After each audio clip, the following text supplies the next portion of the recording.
Assalamualaikum warahmatullahi wabarakatuh. Selamat malam pemirsa Vicom Channel. Balik lagi bersama saya Iskan Tasya di podcast Meja Buang. Satu meja banyak cerita. Nah, pada malam hari ini saya sudah bersama dengan Dr. Yusrizal Saputra SPOG. Ini dokternya dokter favoritnya ibu-ibu hamil gitu di Tanjung Pinang. Assalamualaikum Dok, selamat malam. Waalaikumsalam, selamat malam. Gimana kabarnya Mbak Tasya? Alhamdulillah sehat Dok. Dokter sehat? Sehat. Alhamdulillah, makasih udah nyempatin waktunya di tengah-tengah kesibukannya, pasti padat banget ya Dok. Ya, alhamdulillah lah.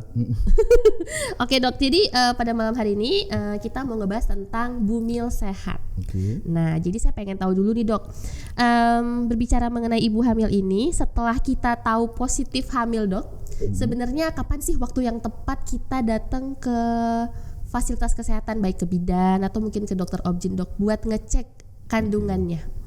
Silakan Dok. Oke. Jadi selama ini kan mungkin ibu-ibu itu tahu hamil kan biasanya setelah test pack ya. Iya. Artinya biasanya setelah terjadi telat menstruasi. Oke. Nah, di mana biasanya kalau sudah telat itu sebaiknya sih mulai usia kehamilan 6 minggu itu kita udah mulai memeriksakan diri ke fasilitas kesehatan atau ke dokter kandungannya. Kenapa? Pertama, mungkin yang dilihat itu adalah posisi kehamilannya, apakah di luar atau di dalam kandungan, ya.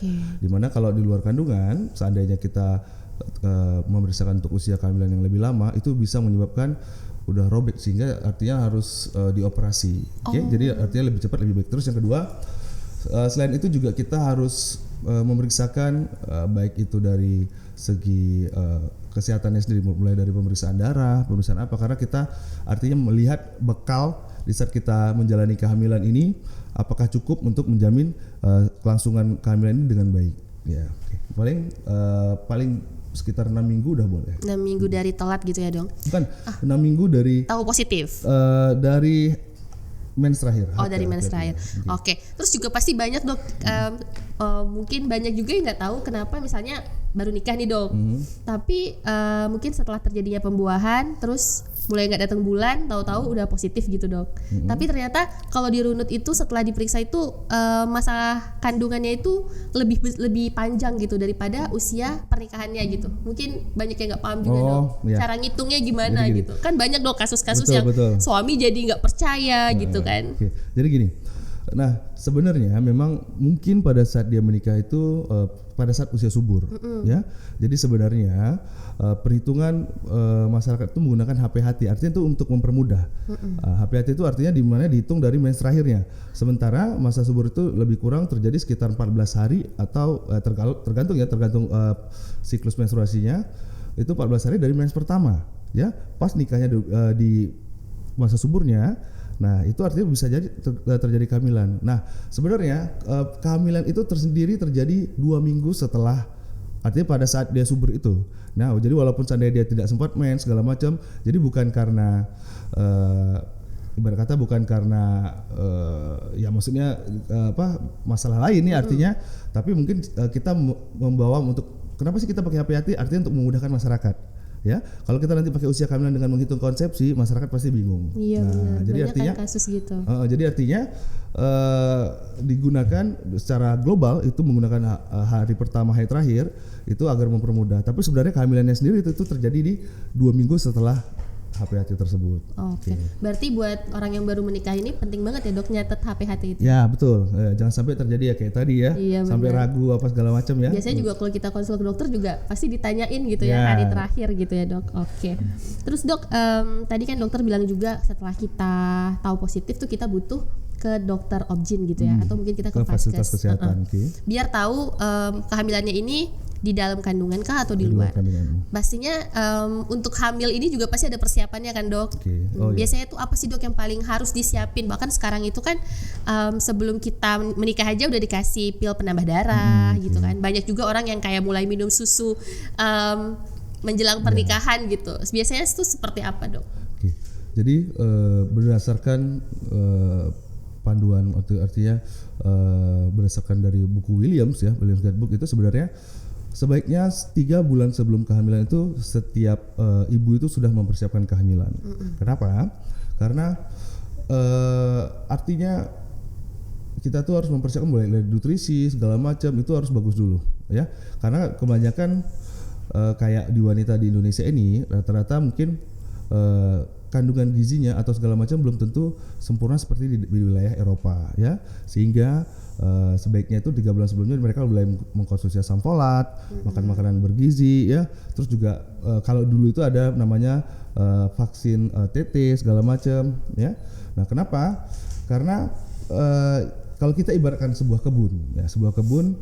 Jadi sebelum kita menanami kebun itu dengan sayur, itu mungkin lebih baik kalau sebelum itu kebunnya itu kita berikan pupuk dulu segala macam, sehingga saat udah bagus baru bisa kita tanami. Nah, gitu juga dengan kehamilan. Artinya tempat untuk terjadi kehamilan itu harus bagus dulu, kalau enggak ya bisa terjadi pertama mungkin ya keguguran segala macam. Artinya dinding rahim itu kan menopang kehamilan. Nah, itu dia yang fungsinya mungkin belum bagus gitu. Oke. Tapi nggak cuma perempuan kan, Dok, yang perlu mempersiapkan Oh diri? iya, laki-laki ya. Iya. Karena memang sebenarnya peran laki-laki juga di situ ya 50-50. Tapi saat terjadi kehamilan ya. Tapi kalau setelah hamil ya memang peran perempuan sepenuhnya. Oke. Ya. Oke, Dok. Terus, Dok, bener nggak sih, Dok, ada kayak misalnya makanan tertentu atau buah tertentu yang bisa menentukan jenis kelamin gitu, Dok?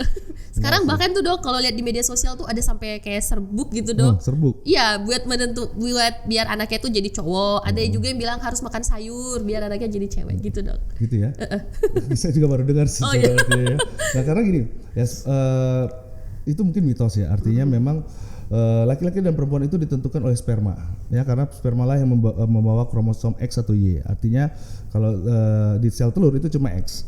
Nah, artinya dari berjuta-juta sperma yang menang itu cuma satu. Nah, itulah artinya yang X atau yang Y. Nah, kalau berhubungan dengan makanan, terus juga dengan perilaku tertentu yang untuk menentukan laki-laki, kayaknya sampai saat ini memang belum bisa. Belum akurat gitu ya. Belum akurat sih. Selama ini saya belum pernah dengar penelitian yang sahih mengatakan oh ini pasti anaknya perempuan, anaknya laki gitu. Artinya kayak saya aja nih pribadi, dulu kepengennya punya anak pertama laki-laki. Ya, berusaha ya, sempat sih maksudnya mikir gini-gini, berusaha, cuma ujung-ujung dapatnya perempuan, ya sudah. Artinya memang kita balikin lagi semuanya ke yang di atas. Iya, oke, Dok.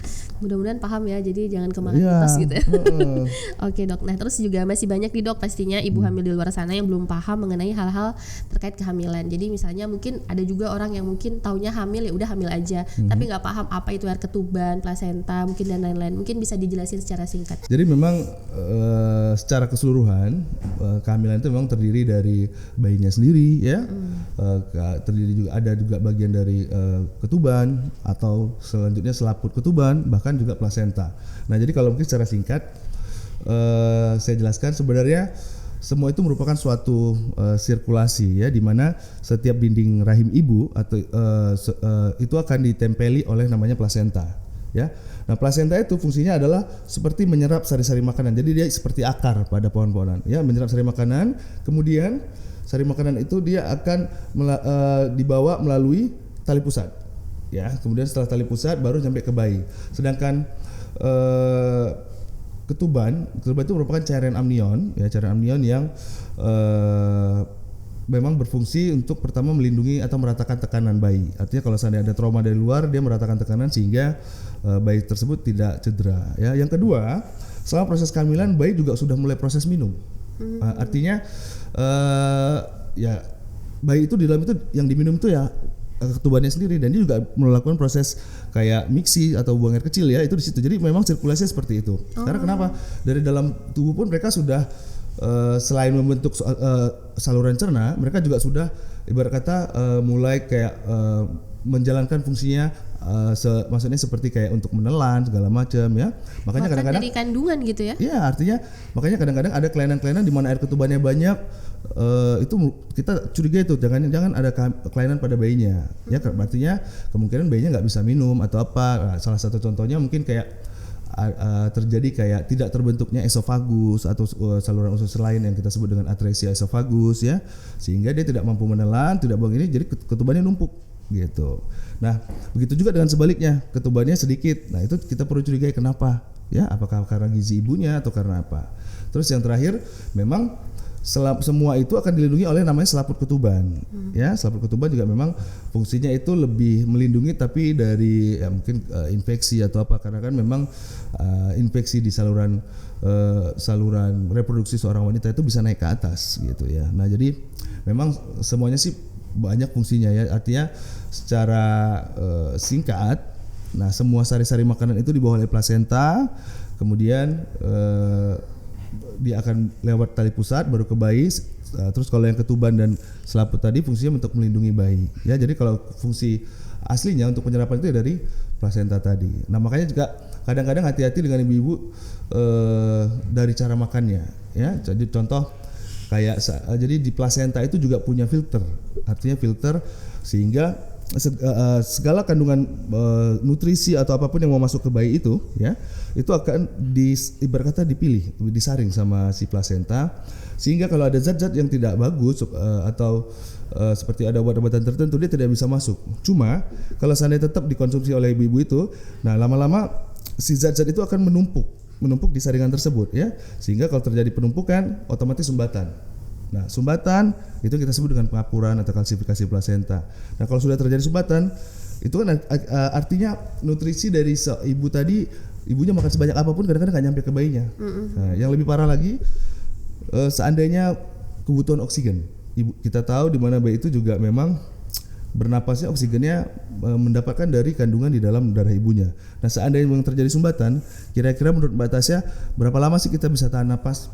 Fatal nggak akhirnya? Iya, ya, benar. itu artinya ya. Jadi memang kalau kita berbicara ibu hamil, banyak hal yang bisa kita bahas, mulai dari pola makannya, terus selama kehamilannya itu gimana baiknya mereka, apa aja mesti dikonsumsi gitu. Jadi kalau Mbak Tasya nanya tentang organ-organ tadi, ya mungkin itu secara singkat yang bisa saya jelasin. Ya, mudah-mudahan abis ini juga ibu-ibu hamil pada paham gitu ya, Iya. Dok. Nggak taunya cuma hamil aja, kalau ngecek ke dokter cuma nanya ketubannya ada, Dok. Iya, kelaminnya apa, Dok? Kelaminnya itu apa, doang. Dok? Nah, ngomongin kelamin, Dok. Biasanya Oke. tuh di usia kandungan berapa sih, Dok, bisa ketahuan kelaminnya?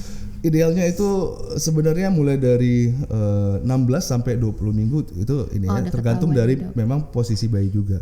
Artinya bayi itu kan di dalam itu ada yang telungkup, ada yang apa segala macam, tapi memang idealnya itu di 20 minggu.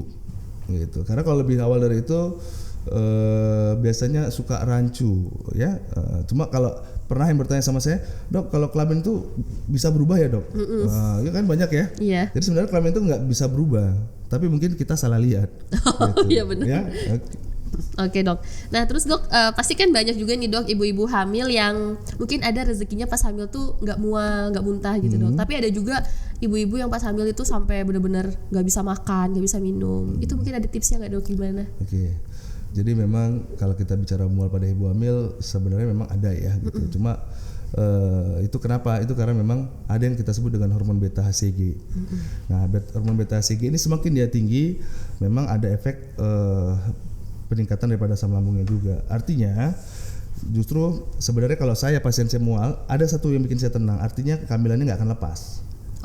Gitu. Karena beta HCG tadi berkata dia membuat atau memperlihatkan atau penempelan daripada kehamilan tersebut ya. Tapi nah kadang-kadang kalau mual muntah yang berlebihan ini kadang-kadang juga dipengaruhi oleh psikis. Nah, jadi selain dari pengaruh beta HCG sendiri, nah psikis kadang-kadang pada ibu hamil, terutama ibu anak pertama ya, anak pertama atau anak keempat. Kenapa gitu? Iya, kenapa? Karena gini, pertama kalau pada anak pertama, kalau setelah saya kaji selama ini ada rasa takut yang mereka pendam. Artinya pertama mungkin contoh yang pernah saya dapat itu, aduh nanti setelah melahirkan badan saya rusak gak ya gitu, aduh nanti kalau badan saya gede suami saya tetap sayang gak ya, aduh nanti melahirkan sakit gak ya, aduh. Nah itu kadang-kadang yang baru hamil muda aja udah kepikiran gitu, sehingga ya kita tahu bersama memang secara psikis stresor juga meningkatkan asam lambung. Atau anak keempat, aduh ini kebobolan nih, Dok, aduh Dok ini begini, Dok. Nah gitu tuh. Jadi artinya kalau pengaruh mual biasanya penyebabnya itu. Nah tapi gimana caranya kalau kita pengen nutrisinya tetap terjaga? Iya, banyak ya? kan, Dok, yang nggak bisa makan minum gitu. Jadi mungkin berat badan janinnya juga jadi kurang maksimal. Betul. Gitu. Kadang-kadang memang efeknya itu sampai ke berat badan bayi ya. Iya. Cuma biasanya kalau memang benar-benar tidak bisa makan, biasanya akan, kalau masih bisa minum tablet atau obat-obatan, kita akan support dengan multivitamin ya. Terus kalau seandainya memang tidak bisa juga, kadang-kadang perlu kita rawat, atau artinya kita berikan makanan atau infus istilahnya ya, sehingga kalau bisa kebutuhan bayi tersebut juga tetap terjaga dengan baik ya. Nah prinsipnya kalau pada ibu hamil muda, ya kalau yang belum bisa, maksudnya tetap mual, tetap muntah. Nah itu mungkin saya sarankan makannya jangan terlalu banyak, sedikit-sedikit tapi sering, dan carilah makanan yang tidak lama dicerna. Contoh yang mengandung lemak banyak itu lebih lama di lambung. Oh gitu. Nah, jadi ya ibarat kata makanan yang mungkin ya lebih cepat lah turun ke lambungnya, seperti serat-serat, buah-buahan segala macam itu lebih cepat. Kalau makanan yang berlemak, nah itu lebih lama sehingga sebelum sempat diserap keluar lagi gitu. Oke, gitu Mbak Tasya. Oke, makasih banyak dok. Nah dok, tapi saya mau nanya juga nih dok. Misalnya sekarang ini kan banyak banget kita dengar kalau bayi itu akan memilih sendiri jalan lahirnya. Gitu ya dok. Jadi pasti banyak nih dok orang yang secara sadar takut lah lahiran normal, mau sesar aja gitu. Atau ada juga yang tetap mau berusaha buat lahiran normal. Tapi ada tips gak nih dok biar ibu hamil bisa lahiran normal dok? Oke. Nah sebelum sampai ke sana mungkin akan ada saya bahas masalah kenapa sih, apa sih kita kok normal, kenapa sih harus operasi? Artinya apa sih sesuatu itu ada kelebihan dan ininya ya? Iya benar. Sebelum sampai sana saya akan jelaskan dulu perbedaannya. Oke. Nah, ibarat kata ya kalau normal itu memang memiliki, kalau kita bicara dari resiko perdarahan lebih sedikit ya. Terus yang kedua penyembuhannya lebih cepat. Biasanya sekitar 6 jam 8 jam ibunya udah bisa jalan. Oke. Terus juga ibarat kata sebuah rahim tadi tidak ada kita apa, artinya untuk jarak kehamilan juga tidak terlalu ya harus dipastikan 5 tahun segala macam, jadi ini, dan jumlah anak juga bisa jadi lebih banyak.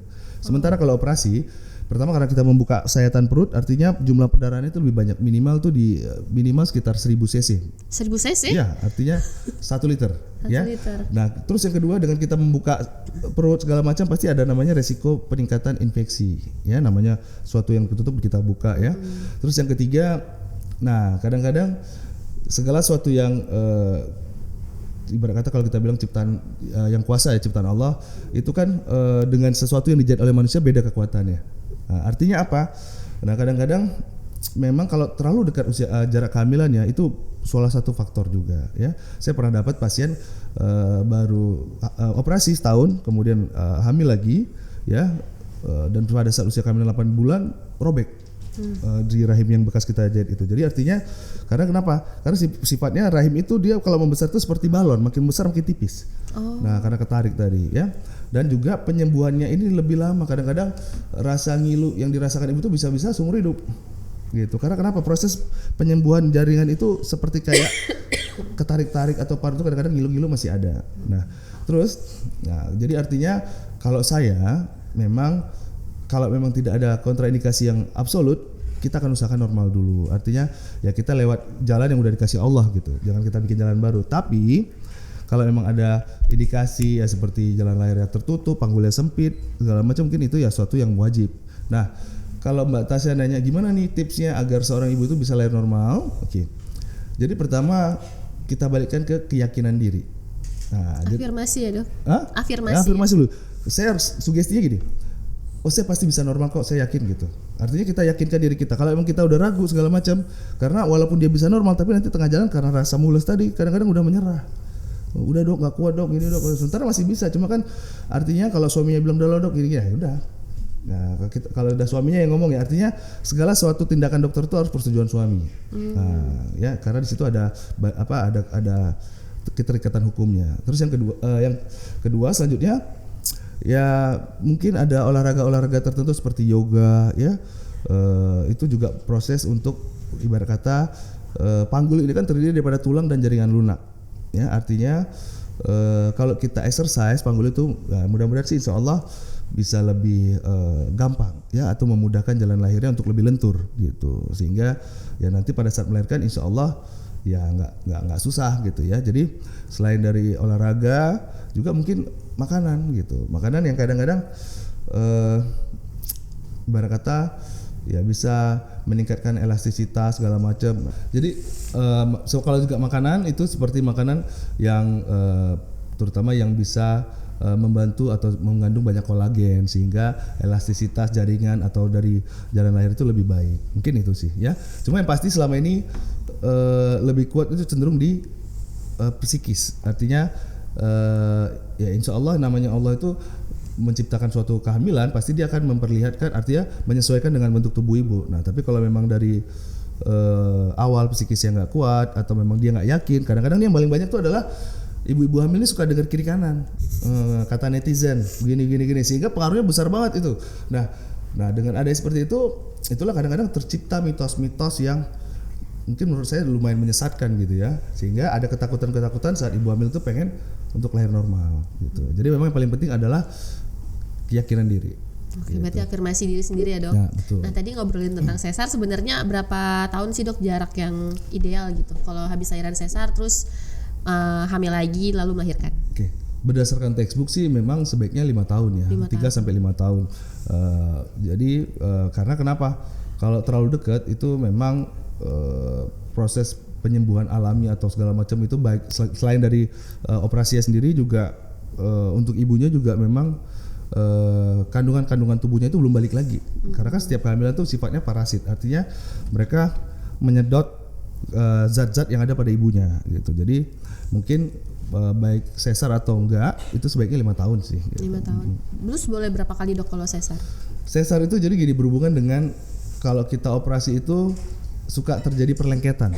Perlengketan itu kenapa ya? Karena adanya bekas sayatan, terus penyembuhan luka tuh nanti tiba-tiba ususnya bisa nempel di bekas luka operasinya atau kantung kencingnya. Nah itu artinya semakin sering disayat atau semakin sering dioperasi, lebih banyak organ yang nempel. Biasanya sih kita untuk menghindari komplikasi biasanya maksimal 3 ya. 3 kali ya. 3 kali ya. Cuma kadang-kadang ada juga yang ibu-ibu yang tetap aja keke nggak peduli sampai 4 sampai 5 ya, kita habis itu operasi keringat dingin gitu. Oke dok. Tapi dok kalau misalnya mungkin anak pertama misalnya sesar, ada kemungkinan nggak dok buat anak kedua dan selanjutnya itu bisa lahiran per vaginam gitu? Oke. Nah ini memang ada ya tekniknya, kita sebutnya VBAC atau vaginal birth after cesarean. Nah itu ada scoringnya. Scoringnya itu kita lihat pertama dari besar bayi ya, yang kedua pernah nggak ibunya itu melahirkan normal sebelumnya gitu ya, artinya mungkin dia yang kedua sesar, yang pertama normal. Nah jadi ada scoringnya, nanti kita akan hitung lagi, tapi kalau sebenarnya pasti ada kemungkinan gitu. Tetap bisa ya tetap bisa. Jadi ya ketebalan rahimnya kita akan nilai juga, artinya pada saat dia mengandung nanti kira-kira berbahaya enggak gitu ya gitu. Oke dok. Nah terus ini yang paling intinya nih dok, pengen nanya gimana sih tips biar jadi ibu hamil yang sehat tapi juga bahagia dok, karena pasti banyak ya dok ibu-ibu hamil itu apalagi omongan misalnya orang tua atau tetangga yang ini nggak boleh makan, ini nggak boleh makan, itu nggak boleh, jadi ya was-was, jadinya semuanya nggak dimakan, malah jadi berdampak ke bayinya gitu atau mungkin ke psikisnya gitu. Oke. Nah benar kata Mbak Tasya ya, jadi seorang ibu hamil itu mesti sehat baik fisik maupun mentalnya. Iya, karena kuncinya hamil itu bukan suatu penyakit, bukan suatu kelainan. Artinya kayak seperti usus buntu, seperti penyakit jantung itu kan suatu penyakit ya. Cuma kehamilan ini sebenarnya suatu bagian normal daripada seorang ibu ya. Tapi kadang-kadang karena psikis itulah timbul keluhan, makanya jadinya ada dokter kandungan gitu. Kalau hamil itu nggak pernah ada masalah, pasti nggak akan ada dokter kandungan ya. Jadi sebenarnya kalau seandainya masalah psikis, jadi kita ketahui kalau seandainya kan banyak dia orang tua ini nggak boleh makan anggur, nggak boleh makan durian, oh ini jangan begini, bahkan sampai ada yang anduknya nggak boleh dililit di leher, macam-macam banget ya. Itu belum lagi yang dicantolin macam-macam ya dok. Iya, belum lagi yang ditempelin ini katanya nanti ada yang ganggu lah ini segala macamnya. Nah itu menurut saya itu ya mungkin ada istiadat dan kebudayaan ya. Tapi karena kita berbicara masalah fakta, artinya sebenarnya makan makanan yang tinggi protein itu sebenarnya baik ya. Terus juga buah-buahan itu sebenarnya baik. Jadi kalau baik durian, anggur itu sebenarnya nggak ada masalah. Asalkan nggak berlebihan. Semuanya kalau berlebihan juga bermasalah artinya ya. Nah jadi prinsipnya apa aja boleh dimakan. Karena kita balik lagi tadi, ibu hamil adalah bukan suatu penyakit yang harus punya pantangan. Artinya ibu hamil adalah bagian dari sehat. Selama ibu itu memang saat tidak hamil tidak ada alergi terhadap suatu makanan, silakan gitu. Tapi ingat juga kita kalau bisa tuh jangan mengkonsumsi makanan-makanan yang memang diawetkan ya. Terus juga segala sesuatu yang mungkin punya penyedap buatan atau bahkan juga gula buatan, karena itu memang suatu yang mungkin dapat terjadi sumbatan di plasenta tadi, sehingga kalau jadi sumbatan ya tadi bayinya bisa nggak dapat aliran. Jadi prinsipnya kita kembalikan lagi ke zaman dulu. Zaman dulu itu kan memang yang namanya makanan tuh semuanya masih sayur apa segala macam tuh masih alami ya.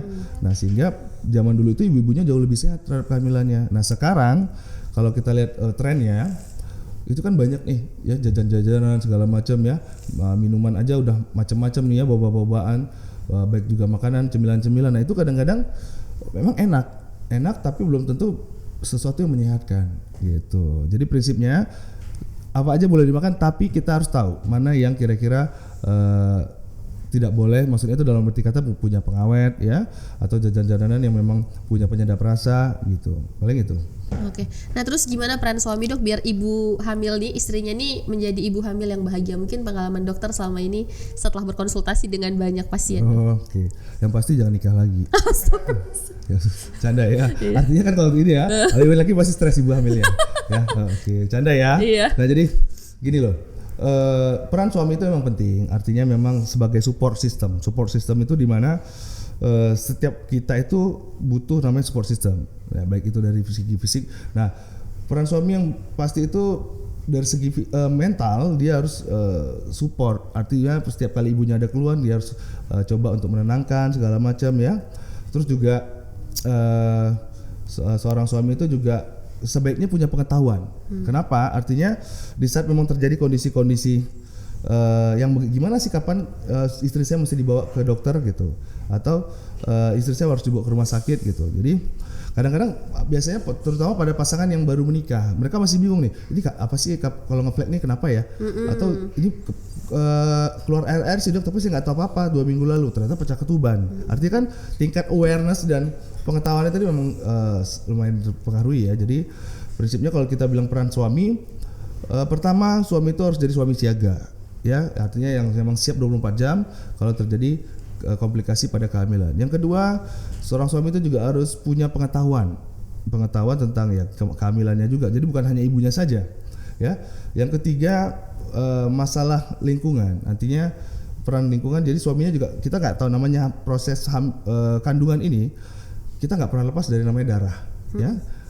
Artinya kalau seandainya tiba-tiba perdarahan atau istrinya butuh darah, dia sudah tahu di lingkungannya itu yang punya golongan darah sama dengan istrinya. Artinya kita nggak mencari-cari lagi. Buat jaga-jaga itu. Buat jaga-jaga, artinya ya prepare for the worst ya artinya. Sehingga misalnya, oh ini ternyata dokter minta darah segini, sementara stok di PMI nggak ada. Oh siapa yang mesti saya hubungin? Jadi nggak kecarian. Jadi artinya memang dari lagi hamil itu sudah diperkirakan. Oke. Terus juga peran lingkungannya juga ya mungkin lebih support ya, artinya mulai dari posyandu segala macam itu juga memang salah satu maksudnya tempat atau yang memiliki peran penting pada setiap ibu kehamilan, khususnya di daerah-daerah pesisir gitu. Kalau daerah kota sih pasti mereka udah cari SPOG ya, gitu. Jadi ya yang pasti sih mungkin seorang peran suami itu benar-benar harus jadi suami siaga. Oke. Biasanya kalau ibu hamil itu harusnya periksa darah tuh berapa kali sih dok? Biasanya gitu. Nah kalau saya itu biasanya ya minimal itu 3 kali. 3 kali ya dok? Berdasarkan textbook 5. Oh 5. Ya berdasarkan textbook 5, cuma artinya itu berhubungan dengan cost pada ini ya, artinya kan negara kita juga kadang-kadang belum bisa untuk mengikuti yang idealnya ya. Tapi kenapa mesti 3? Pertama itu pada trimester pertama. Trimester pertama itu karena bayi ini lagi pembentukan organ, artinya kita melihat berapa sih cadangan di ibunya saat nanti terjadi kehamilan, cukup nggak untuk mensuplai itu, terutama HB ya. HB itu kan yang bawa oksigen. Jadi kalau seandainya HB-nya rendah, artinya ibunya bernapas tapi oksigennya nggak bisa sampai karena tukang nganternya nggak ada. Bahaya ya dok. Ya lumayan bahaya. Terus juga itu bisa mengganggu daripada perkembangan bayinya sendiri gitu. Nah, yang kemudian selanjutnya itu pada trimester ketiga atau mendekati lahiran minimal 2 kali. Kenapa? Karena artinya tadi saya balikin lagi, yang namanya melahirkan baik itu normal operasi pasti nggak ada nggak berdarah. Ya, kucing aja melahirkan berdarah gitu. Ya, artinya kalau kita ibaratkan itu suatu perang, artinya sebelum perang kita mesti tahu dulu modal kita cukup apa enggak. Ya, nah jadi sehingga kalau waktunya masih lama kita bisa apakah perlu dengan multivitamin yang penambah darah atau harus segera mungkin, artinya dalam ini kayak harus transfusi dulu segala macam. Jadi ya minimal sih 3 ya gitu kalau ini, karena saya juga kurang tahu ya kalau dari segi vaskesnya itu yang ditanggung itu berapa kali gitu. Tapi ada juga ya dok pemeriksaan darah yang buat misalnya tahu anak Down syndrome gitu, ada juga ya dok? Ada ya. Jadi itu pemeriksaan khusus ya. Artinya kalau kita temukan indikasi baru kita lakukan, karena juga itu nggak di sembarang tempat ya. Ya mungkin untuk anak Down syndrome atau ada kelainan resiko prematur atau ada kelainan-kelainan lain itu memang ada yang kita periksa. Contoh seperti kayak kromosom ya atau ada namanya fibronektin, itu juga bisa dapat memprediksi apakah bayi ini ada kemungkinan untuk terjadi prematur apa enggak gitu. Jadi memang tapi kalau ada indikasi saja. Tapi kalau memang seandainya enggak ya cukup yang standar aja, sederhana aja. Biasanya bayi itu dikatakan prematur apabila berat badannya nggak cukup atau lahirnya yang nggak cukup waktunya dok? Nah, berhubungan dengan prematur artinya pre itu sebelum, matur itu artinya kayak mateng ya atau sebelum cukup. Nah, yang kita sebut prematur itu adalah di mana bayi-bayi itu lahir di bawah 37 minggu. Oke. Nah, di mana kalau seandainya dia lahirnya lebih dari 37 minggu tapi berat badannya dia standar itu 2.500 gram. Kalau berat badannya kurang dari 205 gram itu kita sebutnya IUGR atau intrauterine growth restriction atau keterlambatan pertumbuhan janin dalam kandungan, tapi usianya matang gitu. Nah, kalau seandainya dia lahir sebelum umur 37 minggu itu baru kita sebut prematur. Jadi artinya patokannya bukan dari berat badan, tapi dari usia kehamilannya. Karena ada juga bayi-bayi yang lahirnya 38 minggu tapi karena status gizi ibunya lahirnya cuma 2 kilo, tapi bayinya itu nggak perlu support kayak alat bantu napas, mungkin nggak perlu ya kita kasih inkubator karena memang sebenarnya secara organ dia sudah matang, cuma ketebalan lemaknya saja yang kurang karena mungkin status gizi ibunya gitu. Kalau prematur beda, artinya prematur memang kecil dan semua proses atau fungsi daripada organnya juga belum siap untuk keluar. Matang gitu. Ya, makanya biasanya ada kayak suntik pematangan. Betul, paru, ada gitu, suntik pematangan paru. Biasanya itu kita lakukan dengan yang kita prediksi kemungkinan lahir sebelum 34 minggu. Tapi kalau insya Allah udah di atas 34 minggu walaupun dia prematur, biasanya insya Allah paru-parunya sudah bisa berfungsi dengan baik. Jadi kadang-kadang nggak perlu gitu. Oke. Tapi dari banyaknya pengalaman dok, biasanya tuh kasus apa yang paling banyak terjadi sama ibu-ibu hamil dok? Artinya komplikasinya ya. Iya. Oke.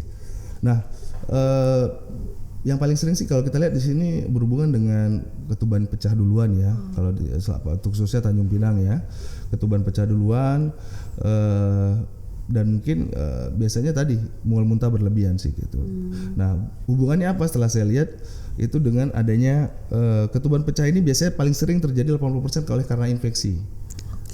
Infeksi itu jadi melepaskan sel-sel radang yang sehingga nanti bisa membuat selaput ketuban itu lebih kayak bolong-bolong, bocor-bocor. Nah, jadi pengetahuan ibu hamil tentang vulva hygiene juga diperlui. Kenapa? Nah, kalau saya balik lagi masalah kehamilan, ya. Jadi kehamilan itu daya tahan tubuh seorang ibu hamil itu pasti lebih rendah dibanding tidak hamil. Kenapa? Karena hamil itu terjadi karena adanya antigen dari ayah, ya contohnya itu dari sperma dan sel telur dari ibu, ya sehingga menjadi satu terjadi kehamilan dan dia akan nempel di mana? Dia akan nempel di tubuh ibunya. Sehingga kita berbicara seorang ibu itu pasti punya namanya imunologi atau imunitas daya tahan tubuh. Nah, setiap benda asing itu pasti akan dilawan sama tubuh seorang ibu.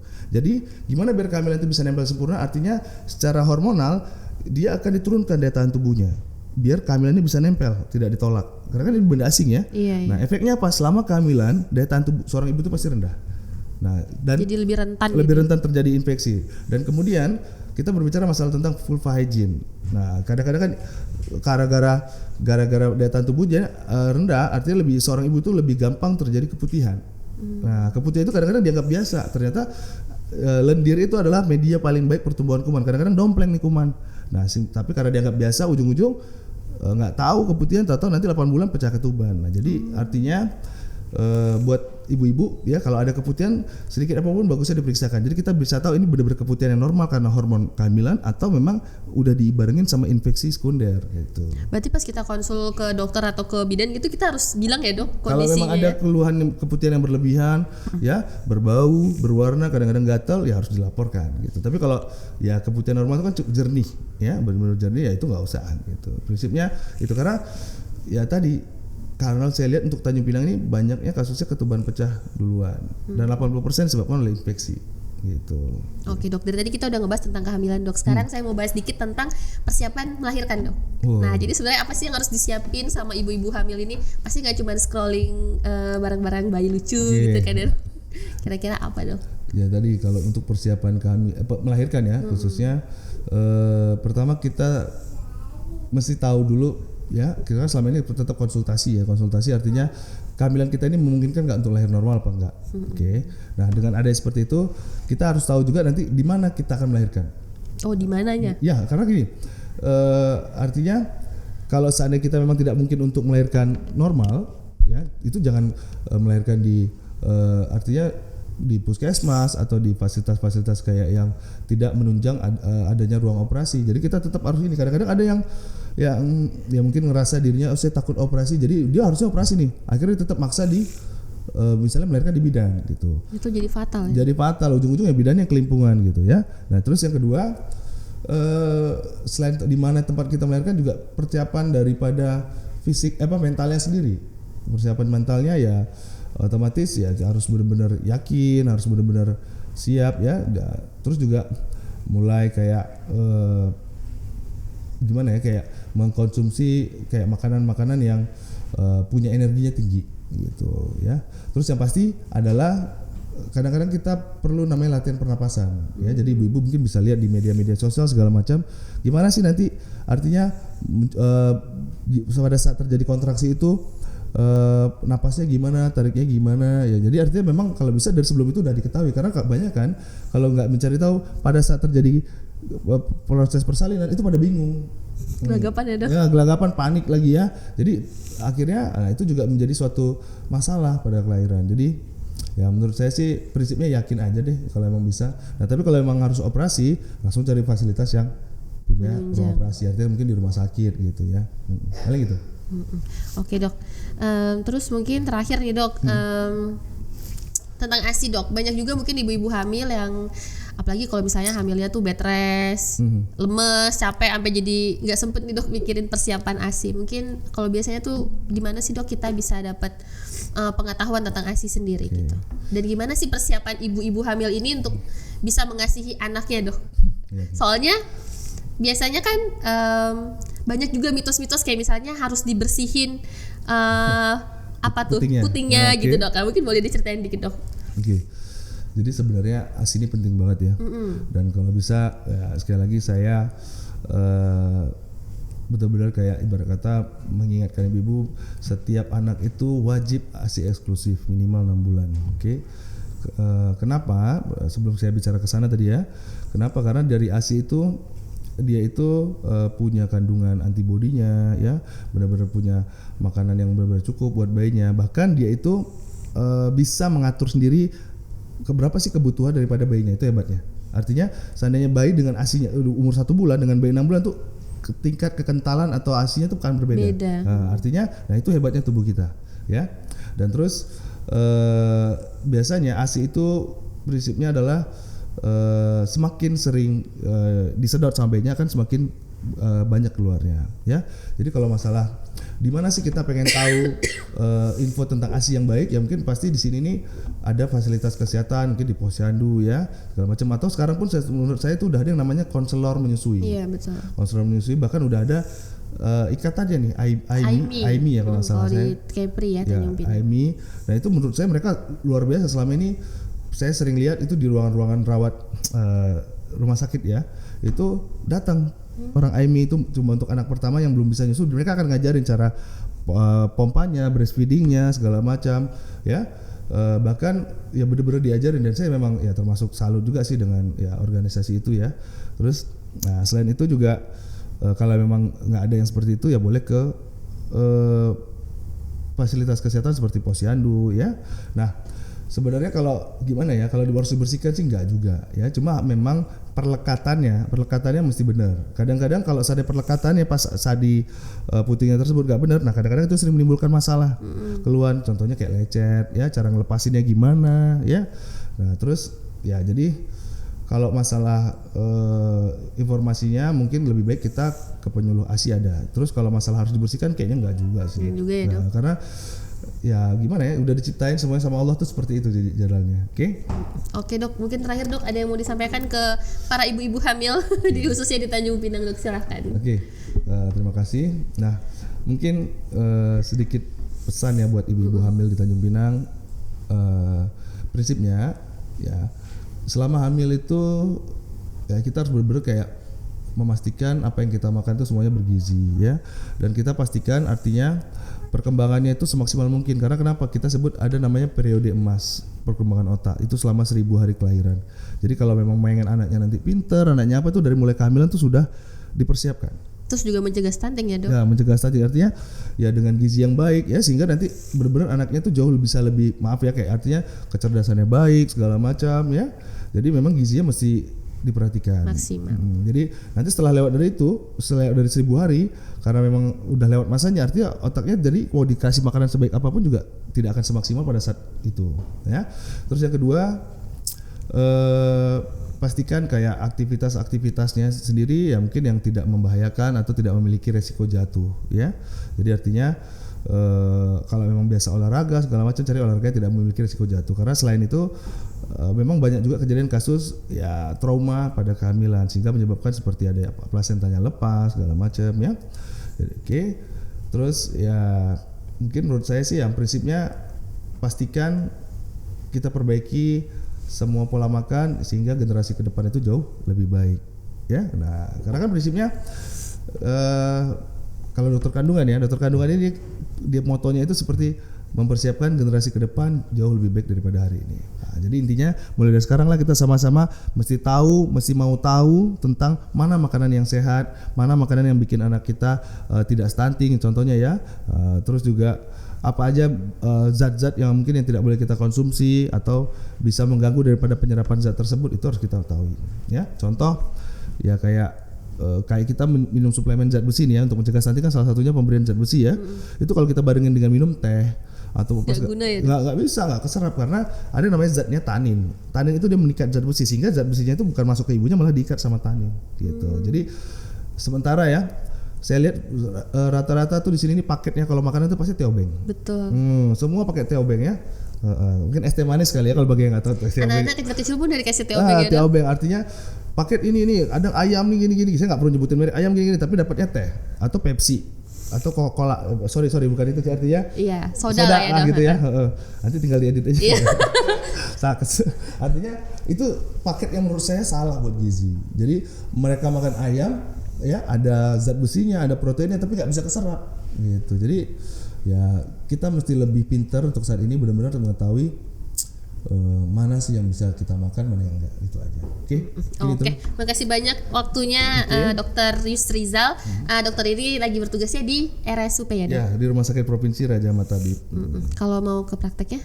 Saya praktek di Batu 10 sih, di Klinik Bunda Raja itu pas di belakang Puskesmas Batu 10. Jadi yang mau ketemu secara langsung gitu ya, Dok, boleh? Boleh. Oke, makasih banyak dokter. Oke pemirsa, itu aja obrolan kita mengenai ibu hamil pada malam hari ini. Semoga apa yang kami sampaikan ini bermanfaat. Terima kasih, sampai ketemu di episode selanjutnya hanya di Vicom Channel. Assalamualaikum warahmatullahi wabarakatuh.